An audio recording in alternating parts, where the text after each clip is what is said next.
I never thought I'd be the guy to get blindsided like this, but here I am, writing this down because I need to get it off my chest and maybe, just maybe, get some kind of clarity. My wife Emily and I had been together for over 10 years. We met in college, had a good run, bought a house, and seemed solid, or so I thought. We had our little fights, sure, but nothing that felt insurmountable. She was the typical high-maintenance, bitchy, smart-ass woman, but I loved her anyway. That was until I started noticing little things that didn't quite add up. It started a few months ago. She became more distant, snapping at me over stupid stuff, spending hours on her phone when she thought I wasn't looking. I caught her deleting texts, hiding her phone when I came into the room, and she suddenly had a reason for everything, like she was trying to cover her tracks. That's when I started feeling like I was losing her, but I didn't want to jump to conclusions. Maybe she was just stressed or had some work thing going on. Then, last weekend, I decided to surprise her with breakfast in bed. I went into her phone to set her alarm and I noticed a message thread from a guy named Jake.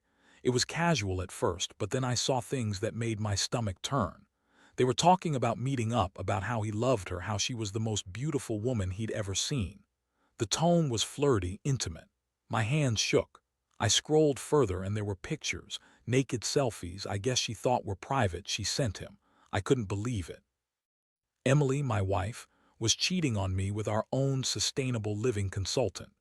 The guy was someone I'd met briefly at a community event. He was supposedly the best in his field, helped design our eco-house, really into reducing carbon footprints, all that green crap. I'd even thought of hiring him for some other stuff, but after seeing those texts, everything felt like a lie. I didn't know how long this had been going on, but it was definitely happening in the background while we were supposedly building our future together. I immediately felt sick. My first instinct was to confront her, but I needed to be sure. I snuck into her email, found a bunch more messages, plans to meet, talk, go out for climate strategy, whatever that was supposed to mean. She was lying to my face about how things were fine, and yet she was out there having sex with this guy.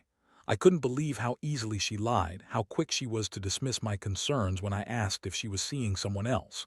She brushed me off, called me paranoid, said I was imagining things. I could see her bitchy smirk like she thought she was untouchable. That night I couldn't sleep.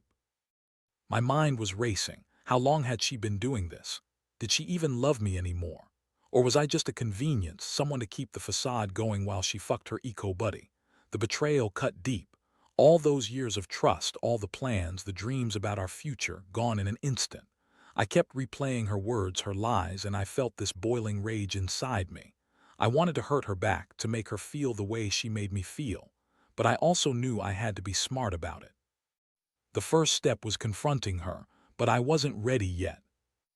I just sat there, staring at the ceiling, feeling numb but also furious enough to burn everything down. I didn't want to believe it at first. Maybe I was overreacting. Maybe I was reading too much into a few suspicious texts. But then I remembered how she lied so effortlessly, how she dismissed my concerns. This wasn't just a fling. It was real, and she was doing it behind my back. I think that's what hit me hardest. It wasn't just the cheating. It was the fact that she thought she could get away with it, that she was smarter than me, that her bitchy attitude and lies would somehow shield her from the truth. But I saw through her now. I saw the cracks in our perfect little world, and I knew I had to do something. I just didn't know what that was yet. The next morning, I woke up feeling like I'd been hit by a truck. My head was pounding, and the weight of what I'd discovered kept pressing down on me. I couldn't get the images out of my mind. The texts, the selfies, the way she'd looked at me with that smirk like she was already planning her next move. I knew I needed to confront her, but I also knew that any confrontation at that moment could go south fast. Still, I couldn't keep pretending everything was okay. I decided I'd wait until she got home from work. I didn't want to do this in a rush, not when I was this angry and hurt. I needed to gather myself, think about what I wanted to say, and figure out my game plan. So I spent the day pretending to be normal, going through the motions like I didn't know her secret. But inside, I was boiling. Every small thing she did, every glance, every little smirk felt like a dagger. When she finally walked through the door, I was already sitting on the couch, arms crossed, trying to keep my voice steady. She threw her bag down and looked at me with that bitchy glare she always had when she was annoyed. "What do you want, David?" She snapped, flipping her hair over her shoulder like I was some kind of inconvenience. I looked at her, my voice low and controlled. "We need to talk. Sit down." She hesitated, but then she sat, crossing her arms defensively. I took a deep breath and laid out what I'd found, showing her the texts and the photos on my phone. Her eyes widened for a second, then she scoffed, rolling her eyes. "Oh, please, that's not what it looks like," she said dismissively. "You're overreacting. You always jump to conclusions. Jake is just a client, a friend. We talk about work, about eco-home stuff. You're imagining things." I shook my head. "No, Emily, I found the messages, the photos. You're cheating on me with him. Do you even realize what you're doing, how much you're hurting me?" She sneered. "God, you're such a drama queen. I don't owe you an explanation for every second of my life. Maybe I needed someone to talk to, someone who actually listens instead of accusing me all the time." Her words hit me like a punch in the gut. That wasn't just a lie, that was a full-blown insult.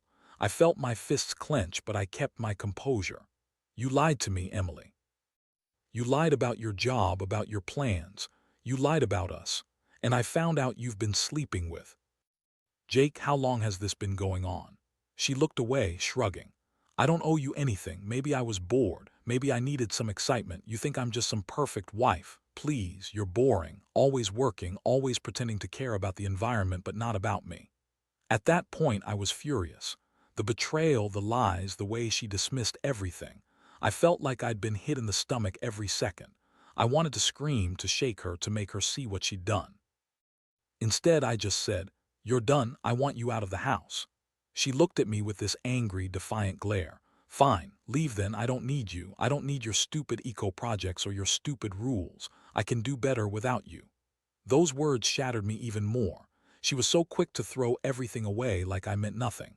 I stared at her, trying to process what was happening, trying to decide what I should do next. I felt betrayed, humiliated, and above all, hurt. But underneath it all, I knew I couldn't just let her walk all over me. I had to think about how to handle this, how to make her regret what she'd done, and how to protect myself from the fallout. As she packed her things that night, I kept thinking about how everything had changed so suddenly. I'd always believed in our future, in the eco-home we'd built together, in the life we'd planned. And now, everything was falling apart. I realized this was only the beginning of a very long, very painful process. And deep inside, I also knew that I wasn't just going to sit back and let her get away with it. I needed a plan. I needed to make her see what she'd lost, not just as a punishment, but because I deserved respect. And honestly, I deserved to be happy again. That night after she left, I sat alone in what used to be our living room, staring at the empty space where she'd packed her bags. The silence was deafening. All I could think about was how she'd lied to me, how easy it had been for her to betray everything we'd built. I kept asking myself if I'd missed the signs, if I'd been blind, or if she had just been waiting for the right moment to screw me over. Honestly, I felt like a fool.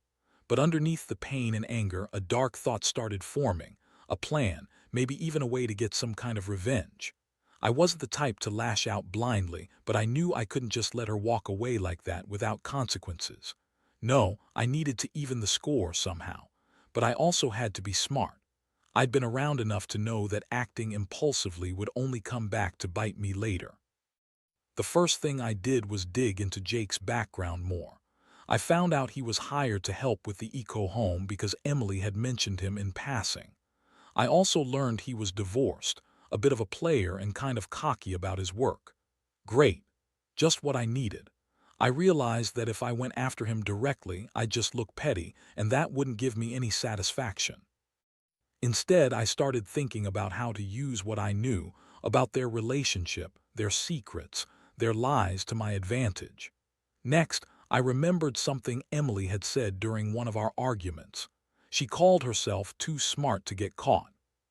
And I'd seen that smirk she wore whenever she thought she was winning. That's when it clicked. I needed to make her realize that I wasn't as clueless as she thought. If I could expose her, ruin her reputation a little, maybe she'd finally understand that her actions had consequences. I wasn't going to just forgive her. She'd pushed me too far. Over the next couple of days, I started laying the groundwork. I reached out to Jake's ex-wife, just casually, pretending to be interested in some eco projects. I wanted to find out if she knew about the affair, if she had any dirt. It wasn't exactly legal or moral, but I was beyond caring. I also started compiling all the evidence I had, screenshots, texts, emails, and planning how I'd confront Emily the next time she tried to lie her way out of it. Meanwhile, she kept texting me, trying to get a reaction. She'd call me paranoid, jealous, and tell me I was overreacting. But I knew better now. I saw through her bullshit. I saw how manipulative she was, how she'd lie and spin stories to make herself look innocent. Honestly, I was furious that she'd think she could get away with it, that she could just walk out and leave me hanging. One day, I decided to push her a little just to see how far she'd go. I sent her a message, pretending to be Jake, asking if she was free for another round later that week. I knew she'd bite. Sure enough, she responded with a quick, "You know I am. Can't get enough." That made me realize I had her exactly where I wanted her, on the hook, completely unaware that I was the one holding it. That night, I set a trap.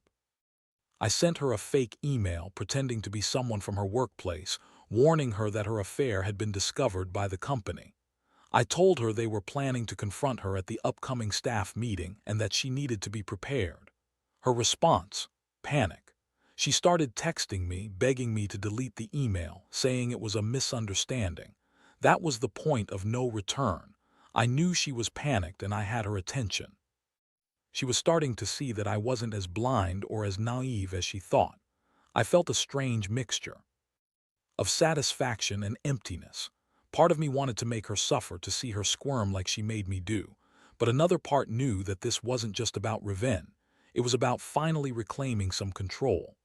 I was tired of feeling like the victim, tired of being played. I realized I'd been giving her too much power in our relationship, and now I was taking it back piece by piece. The game was on, and I was determined to win it, no matter what it took. The days that followed were like a slow descent into chaos.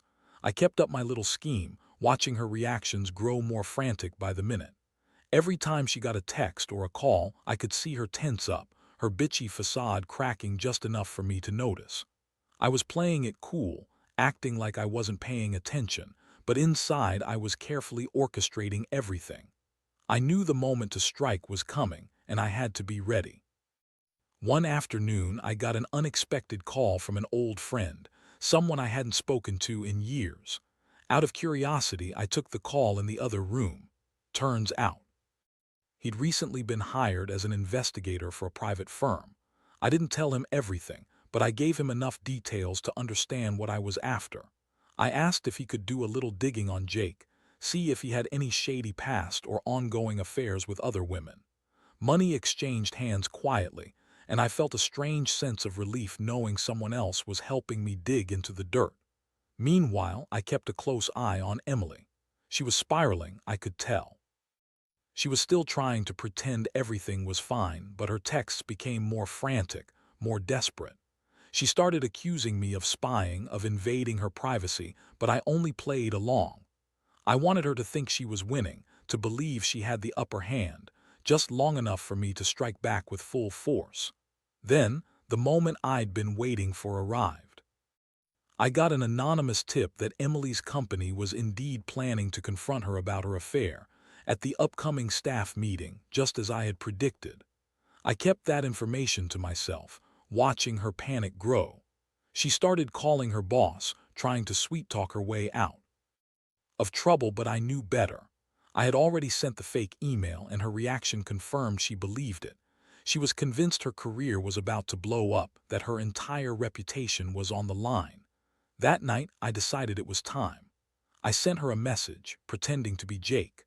I told her I knew about her lying, about her cheating, and that I was done playing games. I warned her that I'd exposed her, that I wasn't going to let her get away with it. Her response was a string of frantic texts, begging me to stop, promising she'd do anything to fix things. But I wasn't listening anymore. I could feel a strange mix of satisfaction and emptiness. I'd set everything into motion, and now it was out of my hands. The next morning, I sat back and watched as she spiraled further. Her phone kept ringing, her emails flooded, and her face looked like she'd seen a ghost. I'd done it. I'd pushed her into a corner, and frankly, I felt nothing but a cold, bitter sense of justice. She had betrayed me, lied to me, and now she was paying the price. I knew this wasn't going to bring her back or fix anything, but it was something. It was my way of saying, you can't just walk all over me and expect me to forget. I made her realize that her actions had consequences. As she packed her things again that day, I couldn't help but reflect on everything. I'd learned that trust could shatter in a second, that some people, women like Emily, think they're invincible above the rules, immune to repercussions. But I also knew that revenge isn't just about hurting her, it's about reclaiming your dignity. I never wanted to be that guy who gets played and does nothing. I wanted her to feel what it's like to be betrayed, to be vulnerable, to face the consequences of her own choices. And I'd done that. I just hoped I wasn't too late to fix myself after all this. After she left, I felt kind of hollow but also strangely relieved. The house suddenly felt emptier, colder even. I'd played my cards, set the trap, and watched her unravel, and honestly, I didn't expect to feel this way. Part of me wanted to feel victorious, but mostly I just felt exhausted, like I'd been running a race I didn't know I was in. I knew I had to decide what was next, whether I was going to fight for the marriage or cut my losses and move on. The truth is, I still loved her. At least I think I did. Or maybe I loved the idea of us. The life we built, the eco-home, the future I'd envisioned, all of it felt like it was slipping through my fingers. But now, after everything, I was starting to see that maybe it was time to let go. Maybe she wasn't the person I thought she was, and maybe I deserved better than someone who'd cheat and lie and then dismiss me like I was nothing. Over the next few days, I tried to keep things normal, but it was hard. I kept replaying everything that had happened, trying to find some kind of lesson or meaning. I reached out to a few friends just to talk, just to get some perspective. Most of them told me I should just forget her, move on, and focus on myself. But a small voice inside kept saying, no, there's more to this story. There's got to be some kind of closure. I also started thinking about what I'd do if she tried to come back, if she started calling or texting, begging to fix things. Honestly, I wasn't sure. Part of me wanted to slam the door in her face and forget she ever existed. But another part, the part that still loved her, wanted to hear her explanation, to see if she truly understood what she'd done. One night I was sitting on the porch, staring at the stars, trying to clear my head. That's when she called me. No warning, no message beforehand, just her name flashing on my screen. I hesitated, then answered. Her voice was shaky, almost like she was crying, but her tone was still that bitchy edge I'd come to recognize. David, I'm sorry, she said, her voice trembling. I know I messed up. I know I hurt you. I don't expect you to forgive me, but I just want you to know I didn't mean for everything to go this far. I was stupid and I was selfish, and I never thought you'd find out. I was just so damn bored and needed a thrill. I swear I didn't plan for it to ruin everything. I listened, feeling the anger boiling back up. I didn't want her apologies. I wanted her to understand the damage she'd caused, to realize that she couldn't just brush this off with a few tears and promises. I told her coldly, you lied to me for months, Emily. You cheated on me with Jake, our own consultant, someone who was supposed to help us build a better future. Do you even understand how much you've broken me? How much trust you've shattered? There was silence on the other end, then she whispered, I know I screwed up. I never wanted to hurt you, but I got caught up in my own bullshit. I was stupid. I thought I could keep it secret, that I could have my cake and eat it too, but I see now that I was wrong. If there's any way I can fix this, I will. I love you. I don't want to lose everything. That hit me like a punch straight in the chest. Love, after everything. I stared at the dark sky, trying to process her words. Did I want to believe her? Did I want to give her another chance? Or was this just another manipulative play to get back into my good graces? Honestly, I didn't know anymore. Somewhere inside, I felt the cold truth. She'd been playing a game and I'd been the fool. She lied, cheated, and thought she'd never get caught. But I also realized something else. That revenge, as satisfying as it was in the moment, didn't fix the real problem. It didn't heal my broken heart or rebuild what was lost. All it did was make me feel like I'd fought back, like I'd taken control of my life again. Maybe that's what I needed more than anything right now, control. To decide whether to fight for her or walk away. I told her, right now I need time. I need to think about what I want. But understand this, if you come back, it's going to take a lot more than sorry words. You broke my trust, Emily. I don't know if I can ever get that back. You need to prove you're serious this time. She started crying then, begging, pleading. But I hung up. I knew that whatever happened next, I had to do what was best for me.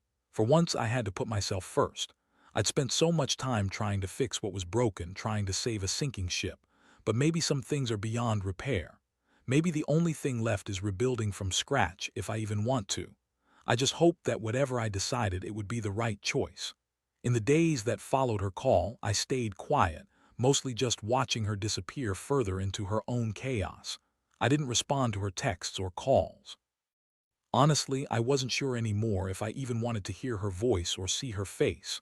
All I knew was that I was exhausted, emotionally drained, like I'd run a marathon without even realizing I was racing.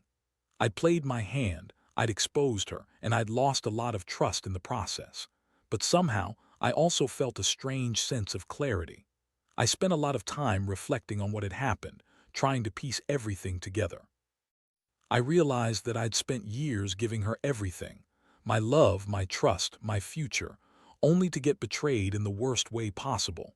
I kept asking myself why I stayed so long, why I tolerated her bitchy attitude and her lies. The answer hit me hard, because I believed in us. I believed in the future we'd planned, in the eco-home we designed together, in the idea that we could grow old side by side. But now I saw that belief was just a myth I told myself to keep going. With that realization, I made the decision to move on.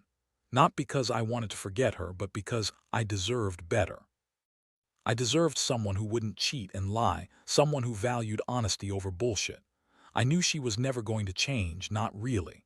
Her arrogance, her manipulative attitude, they were too ingrained. And as much as it hurt to admit it, I had to accept that some betrayals cut so deep that forgiveness isn't an option anymore. One morning, I packed up her things, loaded them into her car, and watched her drive away for good. I felt every bit of the pain and anger, but also a strange sense of liberation. I'd been given a second chance, even if it didn't feel like it at first. I promised myself I'd rebuild, not just my house, but my life. No more lies, no more betrayal. I'd learn from this, I'd grow stronger, and I'd find a way to be happy again without her. In the end, I realized that what I'd gone through was an emotional climate change of sorts, a shift in everything I believed, everything I thought I knew about us. She was the catalyst, but I was the one who had to adapt. I had to learn how to move forward even with the scars. Trust me, it's messy, it's painful, and it's a long road, but it's also necessary. I don't think I'll ever forget what happened, but I will learn to live with it. It's a harsh lesson, but one I needed to learn. Sometimes love isn't enough. Sometimes people will betray you, lie to your face, and think they're untouchable. And when that happens, you have two choices: stay and be miserable or walk away and rebuild. I chose the latter, because in the end I realized that the only way to truly heal is to face the truth, accept what's broken, and start over, no matter how much it hurts.